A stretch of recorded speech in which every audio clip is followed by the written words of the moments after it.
Also attending the sessions were Woury Diallo, the alternate executive director at the IMF, and I asked him what strategies African countries should be adopting to move towards mature and sustainable economies.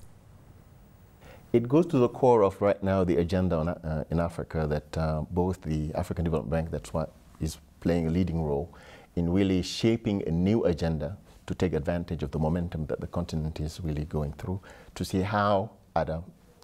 all these structural policies that have to touch on the real economy rather than looking at the macro level where really we have to take as an institution, to look at sector policy, industrial policies, agriculture. How do we as the region, as the continent and individual countries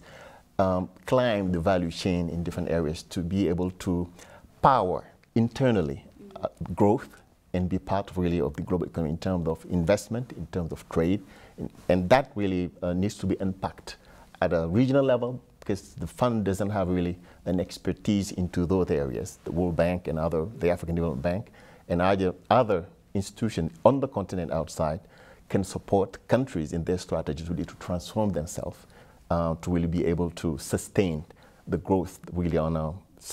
in some kind of a long-term path, really to be able to be mature actors. But how possible is this given the global uncertainties that have a very big impact on emerging economies at this time? Is there really space for African markets to buffer themselves and shield themselves from some of these global uncertainties? There is it's a mixed picture when one looks at the continent. You have countries that are frontier countries that really have a solid macroeconomic base. Some other countries are in some difficulties, like you look at fragile states in some areas. So when one looks at the global picture on the continent is really favorable. The issue is now the challenges countries are facing is to come up with approaches while building buffers to really prepare for a situation that would be favorable if the global economy turns in a different direction, to be able really to adjust without suffering too much, but at the same time have the ambition of really moving forward and trying to build and transform themselves to really move up in terms of the scale to become really emerging markets. Some countries are already strategies to become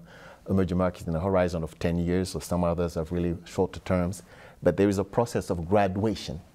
one would see depending on what countries one is talking about. Looking at that process of graduation, what role does fiscal policy or can fiscal policy play in ensuring that one, it's accelerated, but two, it's accelerated on the right basis in terms of diversified economies and progressing towards mature economies? Fiscal policy needs to be looked in the context of like a part of a mixed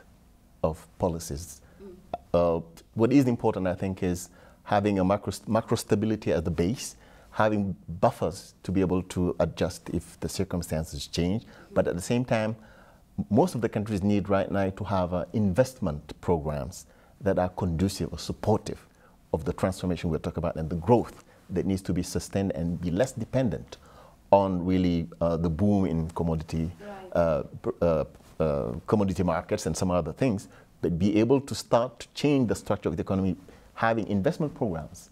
that will really set the stage, set the scene, and prepare the ground for economies to really be less dependent. And that's where the issue of debt becomes critical, because a number of countries are sensitive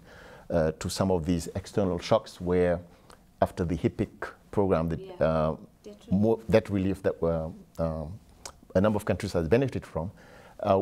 it's how do you balance the need to invest, to have investment, and at the same time have a sustained debt profile that would enable you. So that's the line that most countries need to walk, and that's where the fund in what we're trying to get the policies to change, to make sure that countries are given more space to make those investments and really move forward in terms of transforming their economies. Of course, another part of the conversation when we look at debt broadly is this rising trend that we're seeing in Africa of the issuance of international bonds, international sovereign bonds in particular. What is your view of this trend? Is this a positive development for Africa? It is indeed a positive development, but that's where the link needs to be made between the need to invest and the need to contract new debts and come up with frameworks that really take into account the fragility of some economies to make sure that debt that is contracted ideally in the promotion of regional capital markets, regional markets that are emerging, especially in East Africa, in Southern Africa. We have less of that in West Africa. It's also developing in West Africa to make sure that the regional institutions are well equipped and prepared to support countries in financing their investment needs. That's in some way part of the transformation agenda and the regional integration process, whereby countries mobilize resources at the regional markets to finance their own investment in addition to what other external partners and actors can provide. Very quickly, before I let you go, of course, this is the last day of the conference, and as you head back to the board of the fund, what is going to be your key report back to the board about the optimism and the ability for Africa to really accelerate towards regional integration?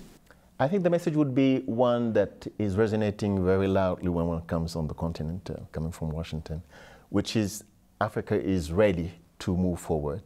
and what is expecting from its partners, both internally and externally, is to support the process, and in terms of providing the policy space, providing the instruments that are adequate for Africa turning a corner right now to be able really to transform itself and really join and be a more active player in, on the global economy. So that's really the message and that I hoped to be able to convey to